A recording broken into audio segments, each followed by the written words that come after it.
And for more on the Indians, we now turn to Matt Loede from 92.3 The Fan, the Indians beat reporter at my favorite radio station. What is it? Yeah, some wow, days well, it thank is. you. I appreciate that. All right, here we are. We're at the All-Star break. Yep. I find it ironic that the two Indians All-Stars today probably played two of their worst games today and cost them a victory going into the break. Yeah, it was a tough effort today. Certainly Chris Perez, you know, when you look at him and the fact that he had saved 24 games in a row, you kind of knew that it was at some point he's going to have one of those days. And today, unfortunately for him, on the biggest stage right before the All-Star game, just didn't pitch very well. And the Carlos Pena hit really was the one that killed him, the triple, and eventually Ben Zobrist with the game-winning RBI. And as Drupal Cabrera, what can you say? I mean, a lot of people compare him, Andy, to Omar Vizquel, but today the error in the sixth inning really opened the door for the Rays, and then the kind of the lackadaisical flip to first that kept an inning going there in the sixth inning. And Zach McAllister, the wheels kind of came off, and just an all-around not good day for the Tribe. Had an opportunity to take 3 of 4 from the Rays and couldn't get it done, but we're at the All-Star break. They're a couple games up, and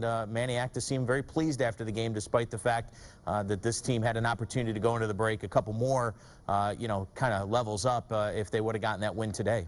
Matt, if you kind of look back, though, at the 14-day period, where you've got the Yankees, Baltimore, Angels, and then this weekend against Tampa, 7-7. Sure, they could have been 6-8, but a lot of people thought this was a make-or-break scenario here for the Indians. Yeah, I think that when you look at the fact that this team has surprised us all season long, winning games that we didn't think they were going to win, and I think you look back at that series against Detroit where they took all 3 here at Progressive Field with Justin Masterson. I think the biggest win of the first half, even though it's just one game, outdueling Justin Verlander like he did. And you know, every time this team gets counted out, they seem to bounce back. They had the 5-game losing streak in Houston against a pretty, you know, mediocre to bad Astros team, and then they go to New York and get swept. And I saw a lot of people, whether it's our radio station or elsewhere, saying that's it, this team is not going to be able to recover. And then they come out and play good baseball from there on in against Baltimore and come home against 2 pretty good teams in the Angels and also Tampa Bay.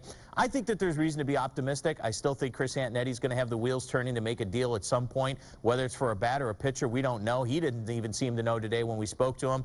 But certainly, I don't think you can count this team out. I've said it all along. The division is not very good. I think that this team is going to be in it throughout. And I think if they're not in the divisional race, if Chicago or Detroit pulls away, I still think they're in the wild card race because of the 2 wild cards this year.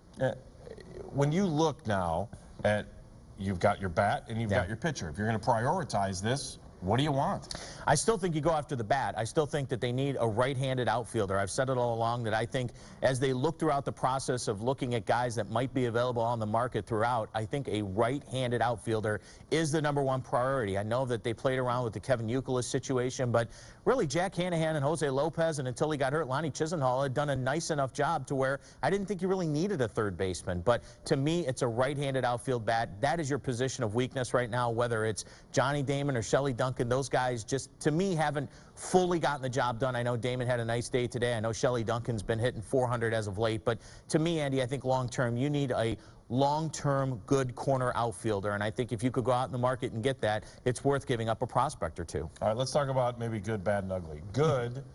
Ubaldo Jimenez, his last couple starts has been very good. He's 7 in a row. I mean, knock on wood, he's been excellent since that start in Detroit when he went up there and outdueled the Tigers and got a big win. He had that 10-day off period where they worked on his mechanics, and they kept saying to us that it was just going to be a matter of time before he got things going, and we all kind of shook our heads saying, we've heard this before, but I'll tell you what, if you look at what Drew Pomerantz and Alex White are doing in Colorado, which is not all that much, I think the Ubaldo Jimenez trade right now, I know it's only been 1 year complete since the deal was made, but right now, Ubaldo Jimenez is the best pitcher on this team. I think right now better than Justin Masterson. All right, let's do the bad, the corners, because you're not getting a lot of offense out of there. Right. I think when you look at it, I think you're still going to need to do something about that long term. I think this year you're locked into Casey Kochman, you're locked into Jack Hanahan. We talked about it going into free agency, and then the offseason last year, they felt like they needed to improve those positions. I still don't think they've fully given Matt Laporta a long-term opportunity. I know your boy Russ Kanzler's also sitting down in the minors right now, but to me, I think in the offseason, Chris Antonetti, Mark Shapiro, Manny Acta,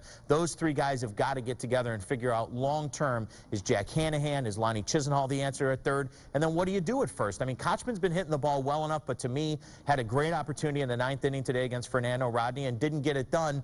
I like the guy. He's a nice guy, and he's done a nice job, you know, from the PR standpoint, but he hasn't done it on the field, at least offensively. All right, I know we talked about Russ Kanzler there for a second. I mean, I think offensively he can help this team.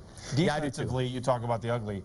And Johnny Damon, you got to have a guy that's hitting more than 215. Well, I think that when you look at Johnny Damon, I think this is a guy they thought was going to come in and maybe bat about 260, hit a couple home runs, drive some runs in, and create a little bit of chaos on the base bats. Again, great guy in the locker room, love talking to him, you know, happy for him and his wife with the twins and all that. But listen, this guy hasn't gotten it done. They made an investment in this guy. They thought they could rush him through spring training, and clearly he's not the same player he was even 2 years ago. I think that they realize that this thing hasn't worked out, and I think that's why, priority-wise, they're going to go into this whole thing about trading, looking for the corner outfielder, because I think Damon just has not panned out. And I hate to say it, but his arm in the outfield has been a liability since day one. All right, one quick question for you, yes or no answer. Roberto Hernandez, Fausto Carmona, will we see him second half of the season? No, you're not going to see him. I think that ship has sailed. I think Chris Antonetti said it today that they have made no progress with them in the Dominican about bringing him back. I don't think you're going to see him, and I think the Indians realize at this point you cannot count on it. I think you've got your starting five as it stands right now with Masterson, Ubaldo, Lowe, Tomlin, and McAllister, or maybe Jeanmar Gomez if he can work some things out in Columbus, Andy. Right. Yes or no, Grady Sizemore? Yes, I think you'll see Grady Sizemore. I just don't think you're going to get a lot out of him, though. Matt Loede, 92.3 The Fan. Make sure you listen to him every day.